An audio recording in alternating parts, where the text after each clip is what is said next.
Ok, hoje a aula é sobre a doutrina da igreja, ou eclesiologia. O que significa essa palavra lá no original, no grego? A palavra eclesia, palavra essa do Novo Testamento, onde foi instituída a igreja, né? No Velho Testamento a gente não tinha igreja, a gente tinha tabernáculo, mas a gente tinha povo como a gente tem no Novo Testamento, povo de Deus também.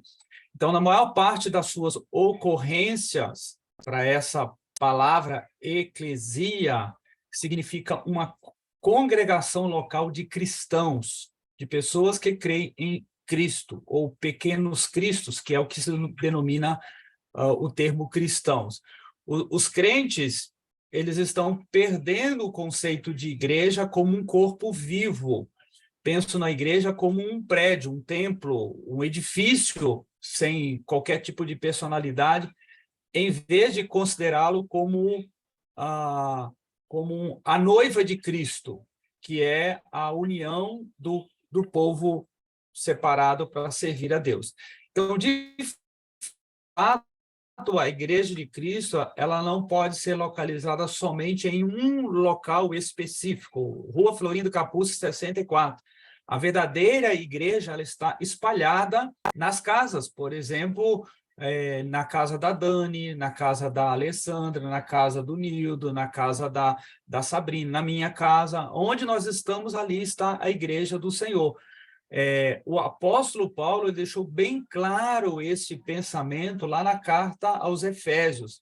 Na primeira carta, na primeira parte da carta, ele faz referência à igreja, que é o corpo de Cristo. A igreja, portanto, ela é um organismo vivo e não apenas uma estrutura física feita de alvenaria, um prédio de concreto. Ela é muito mais do que isso. O prédio em si é um local onde a igreja se reúne para poder ali adorar o Senhor, celebrar o Senhor, unir forças para poder propagar o evangelho, sustentar missionários. Então, isso significa amadurecimento na fé e compreensão espiritual. Os cristãos são responsáveis pelo próprio crescimento, falando honestamente pelo amor de Cristo. Cada crente se torna uma parte do corpo que está unido e controlado por Cristo. Quando cada um das partes individuais funciona em conjunto como um todo, o corpo inteiro cresce em amor. Aí encontramos a base da igreja viva no mundo. A igreja viva é aquela que se espalha pela comunidade para efetuar o crescimento contínuo do corpo, no afã de ganhar aqueles que ainda não fazem parte do corpo de Cristo. As últimas palavras de Cristo aos seus discípulos, lá em Atos 8, antes de se ascender, subir ao céu, foram: sereis minhas testemunhas, tanto em Jerusalém, como em toda a Judéia e Samaria, e até os confins da terra. Isso significa ser testemunha em Mauá, no estado de São Paulo, no Brasil e no mundo inteiro. E isso é o chamado da igreja para testemunhar do amor de Cristo. Não há dúvida alguma que esta é a missão da igreja viva do corpo de Cristo. A igreja não tem como missão ficar reunido dentro de quatro paredes e ali ter o seu mundinho à parte do mundo. A igreja, ela é chamada para sair dessas quatro paredes, ela irem ao mundo para poder testemunhar do amor de Deus às pessoas. Eu coloquei os pontos que a gente iria tratar hoje. O primeiro ponto, ele vai responder a pergunta: o que é a igreja? A igreja verdadeira, ela é constituída de pessoas que têm feito a mesma declaração de fé que Pedro fez em resposta à pergunta de Cristo lá em Mateus 16, que é o texto da instituição da igreja no Novo Testamento. Ele vai dizer ali que a igreja é uma instituição divina, não uma instituição humana. E aí nós estamos falando da igreja como corpo de Cristo. Nós não estamos falando da igreja como instituição sem fins lucrativos, com PJ, com CNPJ, que tem as suas responsabilidades legais diante dos homens. Nós estamos falando de uma instituição divina. Na Bíblia, nós encontramos diversos termos usados em referência a esta instituição. Queremos olhar alguns desses termos para ajudar-nos a compreender o que é a igreja. Portanto, queremos destacar 8 termos ou nomes descritos sobre a igreja e a sua missão. Os termos a serem considerados são, primeiro, corpo de Cristo. Este é o termo mais usado nas cartas paulinas. É o termo mais usado na linguagem eclesiástica, que se refere à eclesia, à igreja, à comunidade.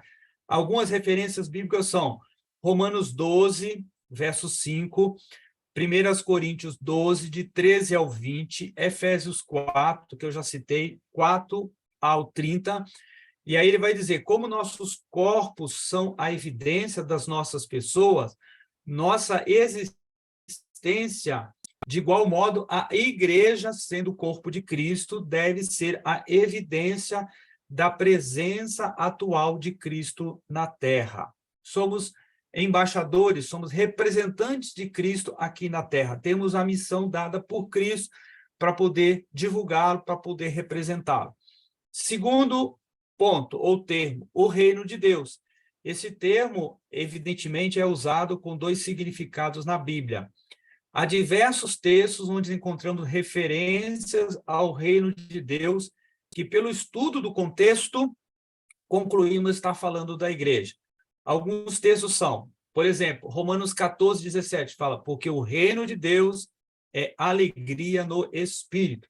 Mateus 16, 19, Jesus, prevendo o estabelecimento da igreja na terra, chama de reino de Deus, o reino de Deus, a igreja na terra. Este termo ele é usado muitas vezes e talvez é o mais significativo de todos, porque revela que, por intermédio da igreja, a presença de Cristo está sendo propagada aqui na terra, ou o reino de Deus está sendo propagado aqui na terra. Terceiro termo, lavoura de Deus. O texto lá de 1 Coríntios 3:9, a parte A, ele vai falar sobre isso. Como o lavrador necessita da lavoura para produzir os frutos, Deus produz os frutos espirituais através também da igreja. Quarto termo, o edifício de Deus. Esse termo ele pode ser empregado aos membros individuais da igreja e também à igreja na sua coletividade. Sempre significa a mesma coisa, o lugar onde Deus habita aqui na terra. Nos crentes, em nós, como a gente estudou sobre o Espírito Santo, que ele sela e ele faz morada em nós. O rebanho, o quinto termo, lá em Atos 20, 29, Paulo está falando à igreja de Éfeso, e aí ele vai dizer, como o rebanho é totalmente dependente do pastor para sua proteção, direção e cuidado, de igual modo, a igreja é totalmente dependente do bom pastor, que lá em João fala que o bom pastor é Jesus Cristo. Então, o rebanho. Sexto termo, a família de Deus. Lá em Efésios 2:19, ele vai dizer que não há outro organismo mais expressivo do que o aspecto da união que temos em Cristo, tanto com o Pai Celeste, como com os nossos irmãos em Cristo. Por isso que a gente fala que nós fazemos parte da família de Deus, somos irmãos em Cristo, por isso que a gente se relaciona dessa forma quando a gente passa a crer em Jesus Cristo como nosso Salvador e Senhor das nossas vidas. Sétimo, a esposa de Cristo, até usando a analogia, né, de que Cristo é o noivo e a igreja é a noiva de Cristo.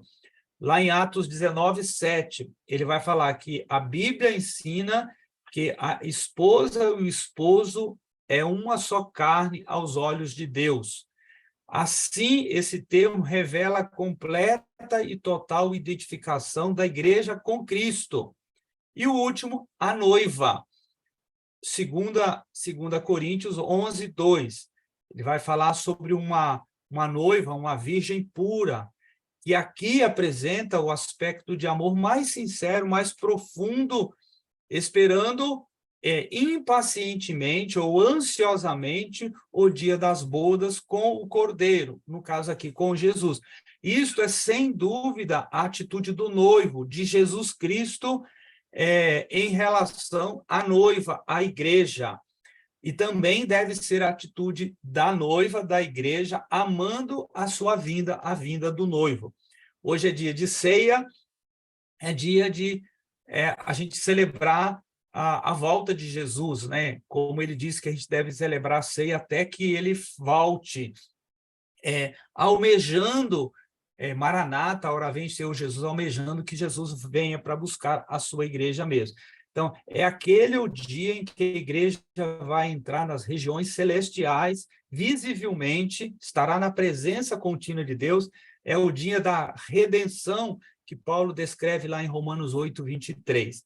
Então, a primeira menção à igreja que temos no Novo Testamento, ela se encontra, como eu já disse, lá no texto de Mateus 16, verso 18 e verso 19. Nesse texto, se revela que Cristo estava prevendo e profetizando o estabelecimento da igreja. A maneira como Jesus chamou os seus discípulos e os ensinou era evidência muito forte que Jesus sempre previu a necessidade do estabelecimento da igreja. Há uma promessa aqui em Mateus 16, 18, feita à igreja. Essa promessa é um estimulante para todo crente, animando o crente no serviço do Senhor constantemente. Jesus disse, nesse texto, no verso 18, e as portas do inferno não prevalecerão contra ela, contra a igreja. E realmente não prevalece. Podem até destruir prédios físicos, onde a igreja se reúne, mas a igreja se dispersa e começa a se reunir em casas. Na época da perseguição na antiga União Soviética, na cortina de ferro, países que reprimido até hoje a pregação do evangelho, as pessoas se reuniam em casa. Antigamente se reuniam em cavernas, e a igreja sempre estará se reunindo, independentemente de um prédio, de um local. Então, Cristo não somente fez referência ao estabelecimento da igreja, mas estabeleceu o padrão de disciplina no seu ministério e deu conselho às igrejas baseando-se neste padrão. E aí, há alguns textos que a gente poderia citar. Mateus 18, fala sobre isso, Coríntios 5, até o capítulo 6.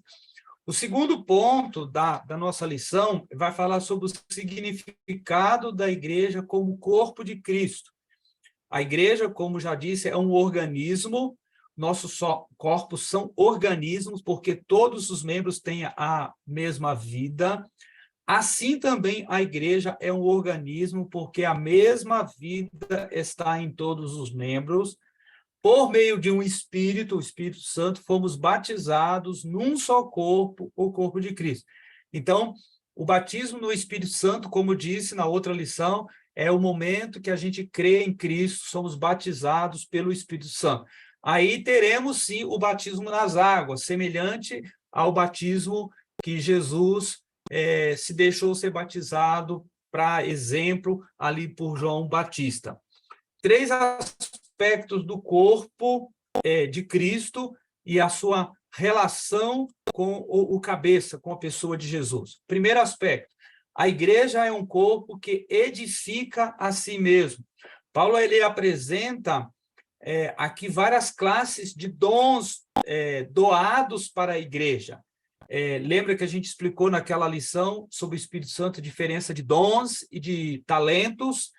Então, ele declara o motivo, o porquê Deus ele dá dons para edificar a igreja em Efésios 4, verso 12. Ele fala assim, com vistas ao aperfeiçoamento dos santos, dos eleitos, dos crentes, dos membros da igreja, para o desempenho do seu serviço, para a edificação do corpo de Cristo. Sempre visando a edificação do corpo de Cristo.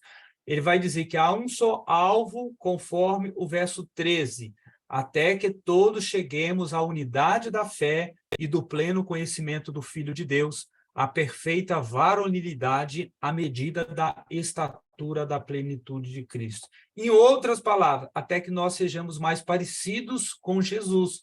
Por isso que há a necessidade da edificação do corpo de Cristo. Segundo aspecto, cada membro tem o seu serviço específico. Todos são úteis na igreja. Ninguém pode dizer que não tem utilidade alguma na igreja de Cristo. Todo crente ele é salvo para ser útil na obra na igreja de Cristo. O texto de Coríntios 12 fala muito sobre isso. Então, nesse texto, enfatiza-se a ideia da função especial de cada crente no corpo, na igreja. Paulo esclarece que cada membro foi batizado num só corpo pelo batismo do Espírito Santo e não há diferença de importância. O que vai haver no corpo de Cristo são funções, tarefas diferentes, mas todos têm o mesmo valor. O pastor não é melhor do que ninguém no corpo de Cristo. Todos têm a sua função e todos são cobrados pelas habilidades, capacidades que Deus dá a cada um. Eu serei cobrado pela condição que Deus me deu de ser um pastor. Os diáconos serão cobrados por isso, os líderes serão cobrados por isso, todos os servos que contribuem em qualquer ministério da igreja serão cobrados diante de Deus por isso. Terceiro aspecto, há um só corpo. A epístola de Paulo aos Efésios vai falar bastante sobre isso. Na verdade, esse é o tema de toda essa carta de Paulo à igreja de Éfeso. E aí eu queria destacar alguns versículos. No capítulo 1, verso 22 e 23, ele declara: Cristo é o cabeça da igreja, que é o seu corpo, a plenitude daquele que cumpre tudo em todos. Capítulo 2 de Efésios ensina que não há mais divisão ou distinção entre judeu e gentio, mas que os dois fez um novo homem, um novo corpo, que é a igreja, Um dos fatos que nós devemos considerar é que o funcionamento do corpo depende do funcionamento de cada membro.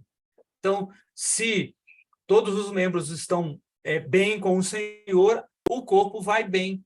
Se a parte do corpo que não está bem, a igreja sofre, o corpo todo sofre em relação a isso. Isso acontece até fisicamente com a gente. Se tem alguma parte do nosso corpo que não está funcionando bem, ó, o intestino não está funcionando bem, a gente também não fica bem. Se tem o pulmão não está funcionando bem, a gente não fica bem. Se está com a dor de dente, a gente fica com aquela cara de dor, sofrer. O corpo todo padece também. Então, nós temos uma responsabilidade coletiva como membros do corpo de Cristo. Falando ponto 3, sobre ordenanças. E aí, em ordenanças, a gente vai dividir aqui em duas. A gente vai dividir a ordenança do batismo, que é aquilo que os que vão se batizar irão praticar, e a ceia do Senhor. Inclusive, a gente vai ter, como eu já disse, hoje à noite na igreja. Falando um pouco sobre o batismo. O batismo ele é uma ordenança clara de Jesus para todo aquele que nele crê. O texto lá de Mateus 28, 19, que é o texto da grande comissão, ou comissão, como a gente assim chama, ele diz que a gente deve ir ao mundo, ganhar as pessoas para Jesus, e essas pessoas precisam ser batizadas. Diz assim, ó, ide por todo o mundo, fazei discípulos de todas as nações, batizando-as em nome do Pai, do Filho e do Espírito Santo. O batismo que a gente faz lá no batistério na igreja, ou na piscina, na chácara, no rio, onde quer que seja, onde tenha muita água, ele é feito em nome do Pai, do Filho e do Espírito Santo. O batismo, portanto, é um ato no qual um cristão ele é imerso em água para simbolizar o fim de uma velha maneira de viver e um novo começo. É o testemunho público da sua fé em Cristo. A Bíblia menciona batismo, primeiramente nas Escrituras, o batismo de João Batista, que é o precursor, aquele que veio antes de Jesus para preparar o caminho para Jesus. E este batismo de João Batista ele foi feito sob a antiga aliança, quando o batismo era para a remissão dos pecados. O batismo de Cristo, ele não é para a remissão dos pecados. O batismo com o Espírito Santo, que é no ato da conversão, quando nós entendemos o evangelho e cremos, este é o batismo do arrependimento, o batismo da remissão dos pecados. Ele fala lá em Mateus 3:11, eu vos batizo com água para arrependimento, mas aquele, João Batista está falando, tá? Mas aquele que vem depois de mim, aí ele está falando de Jesus, é mais poderoso do que eu, ele vos batizará com o Espírito Santo e com fogo, ou seja, com autoridade, com poder. Está em Mateus 3:11. Então, com o estabelecimento da nova aliança em Jesus, por causa da morte dele ali na cruz, o batismo agora é muito mais do que o perdão dos pecados. É um pacto de viver a vida de um discípulo autêntico, verdadeiro de Cristo Jesus. Só lembrando, batismo não salva. Às vezes tem muita gente que fala, preciso me batizar para que eu seja salvo. O que salva Jesus e a salvação, ela é concedida no momento que você crê em Cristo. Lembra do ladrão na cruz? O ladrão na cruz, ele se converteu ali na cruz. Ele não foi batizado. Jesus disse para ele, em verdade te digo que hoje mesmo estarás comigo no paraíso. Eu conheço muitas pessoas que se converteram no leito do hospital e creram, foram batizados com o Espírito e foi para o céu. Agora, por que nós nos batizamos, então? Por que nós somos levados ao batismo? Ou quem deve ser batizado? Uma pessoa que tem feito um compromisso de vida para seguir a Jesus, obedecer a palavra de Deus e vive uma nova vida, ela é um candidato para ser batizado. Esse foi o caso dos judeus que tinham crucificado Jesus, quando ouviram Pedro falar, lá em Atos 2:37. E ouvindo ele isto, eles foram direto ao coração e perguntaram a Pedro e aos demais apóstolos, irmãos, o que devemos fazer? A pergunta era no sentido, nós cremos em Jesus, o que devemos fazer? Devemos ser batizados, então? Por que deve ser praticado o rito do batismo? Porque Jesus ordenou, e esse já seria o motivo essencial para sermos batizados. Jesus ordenou. O segundo motivo, porque Jesus foi batizado. Ele foi batizado para nos dar o exemplo, para que nós também, nessa nova aliança, realizássemos a prática do batismo. Os discípulos obedeceram a ordem e batizavam. Os discípulos ensinaram sobre o batismo. Consequentemente, os crentes também devem obedecer ao Senhor e se batizarem também.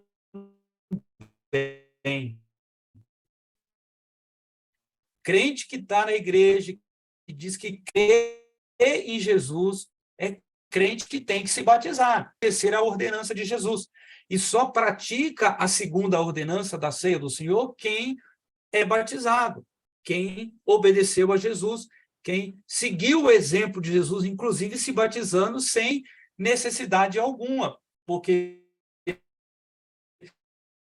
se fosse olhar do ponto de vista de que o batismo de João Batista era para o arrependimento, Jesus não tinha nada que se arrepender. Então, Jesus não tinha necessidade de ter se sujeitado ao batismo do arrependimento de João Batista. Mas Jesus, para estabelecer a nova aliança e demonstrar que se batizou. Como se deve batizar? Há vários modelos de batismo. Nós, da Igreja Batista, adotamos o batismo por imersão, que é o afundamento e levantamento na água. Você cobre a pessoa todinha na água.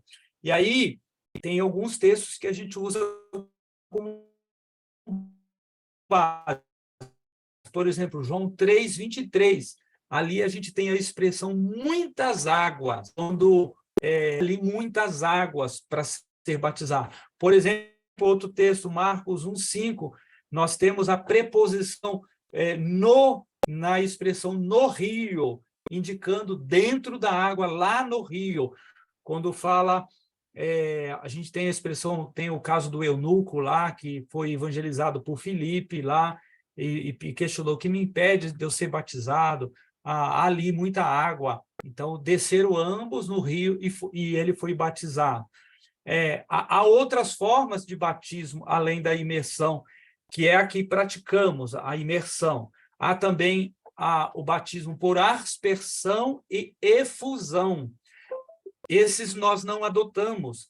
Por quê? Porque nós entendemos que a palavra lá no original, no grego, a palavra batismo ou baptismo significa imersão, significa afundamento na água.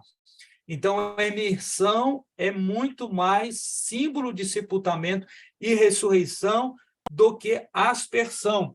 Tem um texto em Romanos 6, Romanos capítulo 6, que é um texto que, geralmente, quando tem batismo na igreja, é o texto que eu costumo ler. Todas as vezes eu leio esse texto, porque ele fala de forma muito clara sobre o simbolismo de batismo. Só explicando antes o que é a aspersão e efusão. A aspersão é o batismo utilizado na igreja presbiteriana, na igreja católica, que é pegar e borrifar água em cima da pessoa. Efusão é molhar com um copo de água mesmo, é dar uma molhada com um copo de água. A diferença, basicamente, é essa. Os dois usam pouca água. Um, borrifação, o outro, um copinho com água mesmo, molha um pouquinho mais, mas imersão é a origem da palavra baptismo, que significa afundamento. E, para defender essa tese, esse texto de Romanos 6, ele trata da simbologia do batismo. O que significa batismo? Batismo significa morte, sepultamento e ressurreição para uma nova vida com Cristo. Então, você está dizendo, está testemunhando publicamente que você morreu para a vida passada, você foi sepultado, os seus pecados ali ao fundo do batismo, da água, e você foi levantado, você ressuscitou, como que ressuscita do túmulo, para uma nova vida com Cristo. Então, isso marca, essa simbologia marca a ideia do testemunho público de uma nova fé em Cristo através dessa nova aliança que é o batismo. Romanos 6, ele diz aqui, que diremos, pois, permaneceremos no pecado para que seja a graça mais abundante? De modo nenhum. Como viveremos ainda no pecado, nós, os que para ele morremos? Morremos. Ou, porventura, ignorais que todos nós fomos batizados em Cristo, Jesus fomos batizados na sua morte, fomos sepultados, aqui a palavra sepultamento, que fomos sepultados com ele na morte pelo batismo. Olha aqui, para que, como Cristo foi ressuscitado dentre os mortos pela glória do Pai, assim também nós em novidade de vida. Então, ele vai continuar falando, ele vai falar mais no texto sobre morte, sobre ressurreição, sobre novidade de vida, sobre vivermos com Cristo. E o batismo, ele simboliza isso, ele simboliza morte, sepultamento e ressurreição para uma nova vida com Cristo. Por isso que a gente entende ser esse o batismo genuinamente, verdadeiramente bíblico. Aquele que é o mais apropriado para testemunhar publicamente a nossa fé em Cristo. Ok, acho que detalhei bem essa questão aí da simbologia, o porquê que o batismo que praticamos é a imersão. Quem foi autorizado a batizar, irmãos? O texto lá de Mateus 28 diz que são os discípulos. Os discípulos, evidentemente, qualquer discípulo de Cristo pronto a obedecer-lhe é autorizado a batizar. Não há provas bíblicas de que o batismo pode ser administrado somente por pastores ordenados. Se houver a necessidade, não tiver pastor na igreja, tiver que fazer batismo, a igreja reunida como uma congregação, uma comunidade, ela pode escolher uma pessoa dentro do corpo e essa pessoa ser designada a realizar o batismo por imersão. como a igreja tem um oficial, que é o pastor ou os diáconos, isso cabe à função, à responsabilidade dele fazer, e é sempre um privilégio para um pastor realizar batismos, tá, irmãos? Falando agora um pouquinho sobre a questão da ceia do Senhor, só deixando claro que não é Santa Ceia, não é Santa Ceia, é ceia do Senhor. E aí tem muitos textos, mas o texto mais comum que a gente utiliza para ministrar a ceia do Senhor é o texto de Coríntios 11, mas há textos em Mateus, em Marcos, em Lucas, em Atos, há vários outros locais que têm textos que falam sobre a ceia do Senhor. Então, pelos textos, podemos observar que a ceia ela tem diversos significados. Em primeiro lugar, um memorial ou o símbolo visível para a igreja do corpo e sangue do Salvador, que foi quebrado e sacrificado por nós, maltratado por todos nós. E aí, naquele texto que eu citei, que é o texto que eu vou usar hoje, de 1 Coríntios 11, nós aprendemos que a ceia tem por objetivo unir os crentes em comunhão no corpo de Cristo, e para conseguir esta união, há uma necessidade para cada crente manter a sua vida pura constantemente diante de Deus. Há também mais um significado da ceia, que é algo muito importante para o crente. A ceia ela é uma ocasião de relembrar a segunda vida de Cristo. A palavra grega é parousia, que Jesus ele vai vir para buscar a sua igreja. Ele vai vir, como Daniel ensinou em escatologia, ele vai vir nos ares, ele não vai pisar no chão, e aí a igreja vai subir com Cristo. Depois que a igreja subir com Cristo, iniciará o período de 7 anos da tribulação, que a igreja não estará mais aqui, o Espírito Santo será retirado da terra nesse momento. Então, a igreja ela celebra a volta de Jesus, ela estimula a gente ficar constantemente relembrando isso, porque Jesus vai voltar. Então, essa, sem dúvida, a razão que naquela noite que Jesus instituiu a ceia, ele anunciou, além da sua morte, a sua ressurreição, ele anunciou também a sua volta. Então, ele dirigiu a seus discípulos num hino antes de sair para enfrentar aquelas horas de agonia no jardim, diante dos escarnecedores e dependurado ali na cruz. A ordem da ceia, como, quando e quem pode participar da ceia do Senhor. Como a ceia ela é um memorial do corpo e do sangue de Jesus, é claro que esta ordenança pode ter valor somente para os crentes. Contudo, cada um tem a obrigação de examinar a si mesmo e participar da ceia do Senhor. O texto lá fala, examine cada um a si mesmo e participe da ceia do Senhor. Se houver alguma pendência, assuma um compromisso de se acertar com a pessoa, mas participe da ceia do Senhor. Se houver algum pecado, peça perdão para Deus, se acerte com Deus, mas participe da ceia do Senhor. Nunca a possibilidade ou o conselho bíblico é deixar de participar da ceia do Senhor, é acertar a sua vida para poder participar da ceia do Senhor. A Bíblia ela não traz a frequência em que deve ser celebrada a ceia. Não há nenhum ensino relativo a isso. Parece-nos que a igreja primitiva celebrava diariamente no início, depois semanalmente, mensalmente.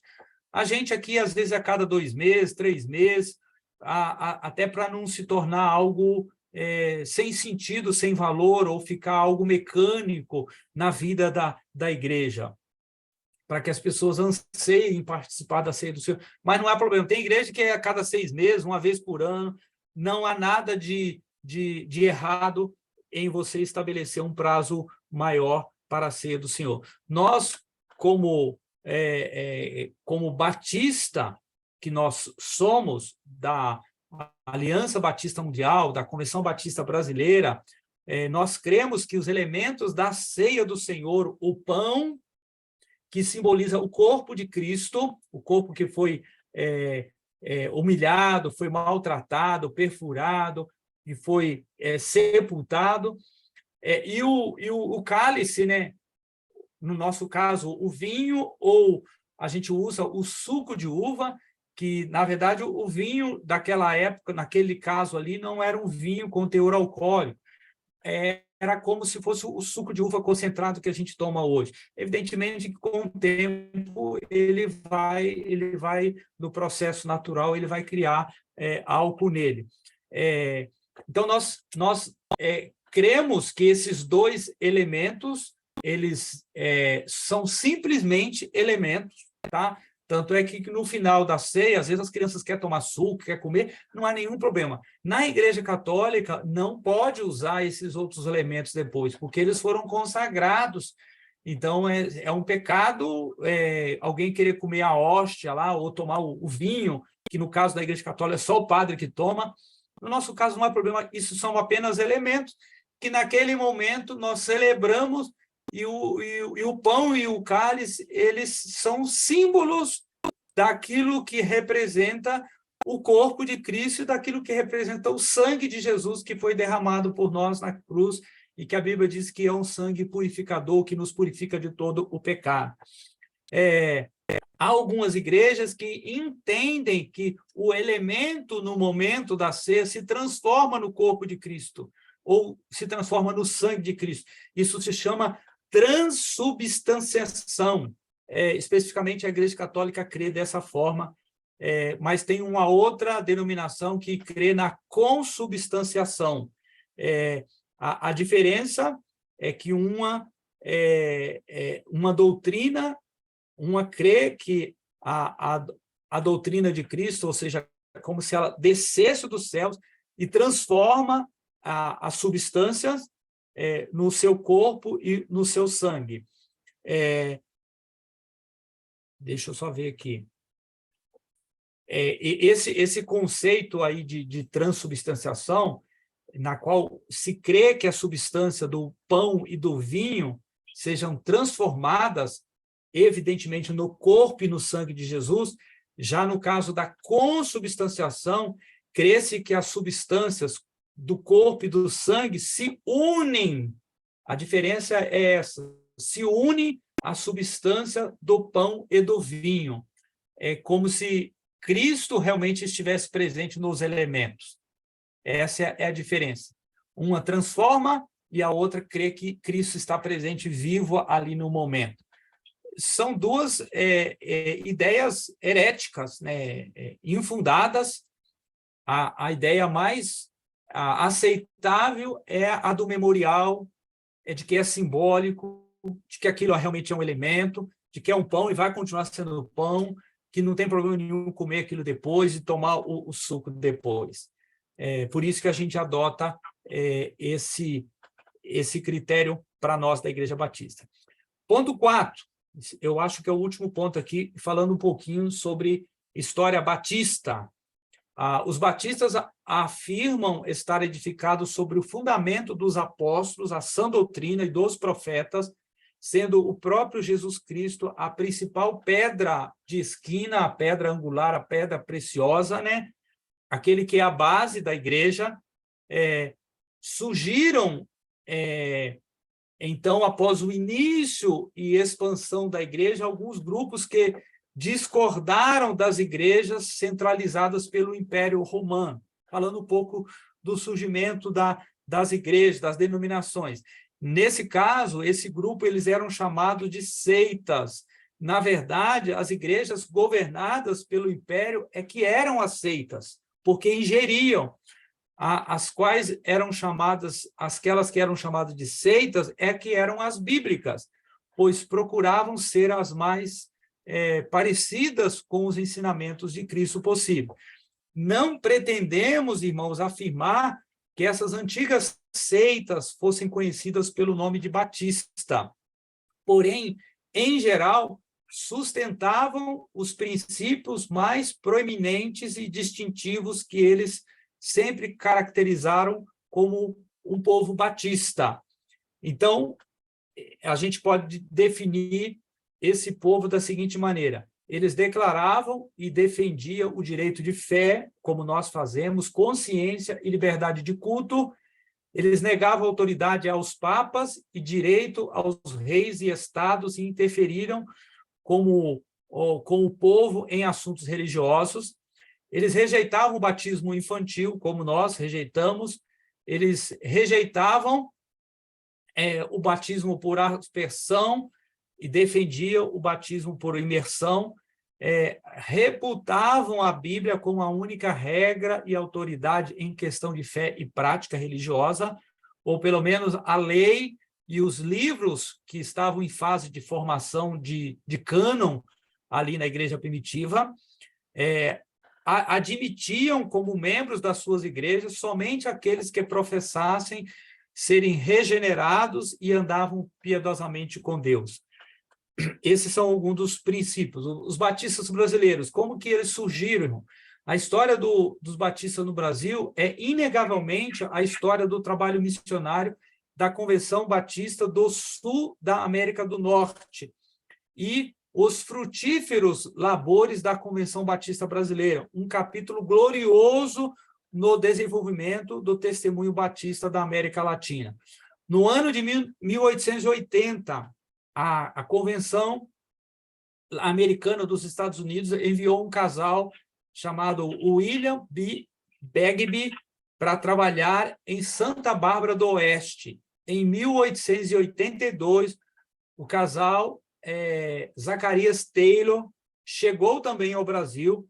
Depois de investigarem o campo, os missionários resolveram estabelecer o centro missionário lá na Bahia, que naquela época era a segunda cidade do Brasil e a capital eclesiástica do país, sendo a sede do arcebispo e a cidade mais fanática em todo o império.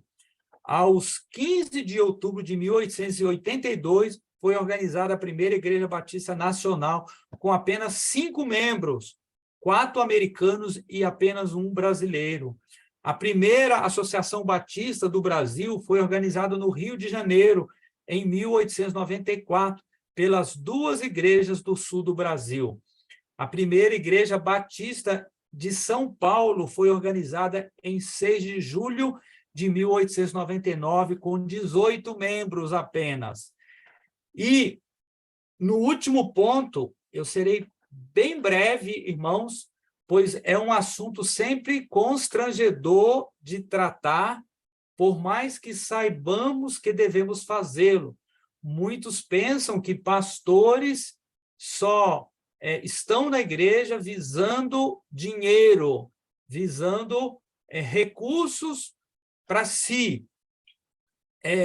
Então, quando a gente prega sobre esse assunto, é sempre muito constrangedor para nós falar sobre isso, por causa dessa ideia que há aí de igrejas neopentecostais, em que bispos, pastores, apóstolos se enriquecem fruto do dinheiro da igreja. Não é o caso da Igreja Batista. Então, o que é dízimo? Dízimo é 10% do ganho de qualquer crente, independentemente de quanto ganha. Se ele ganha pouquinho, é 10% do pouquinho. A orientação bíblica é para sermos mais fiéis no pouco, para que assim a gente seja fiel no muito também. E a oferta da viúva lá, ela nos ensina muito sobre isso, né? Ela deu tudo que ela tinha, as poucas moedas que lhes restavam.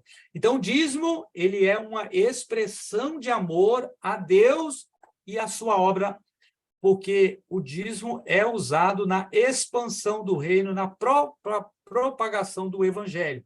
E é sempre um privilégio para o crente ser dizimista e ajudar na expansão da obra de Deus e na manutenção dela. Tudo que há na igreja é pago com o dinheiro dos dízimos dos crentes, dos salvos que contribuem mensalmente.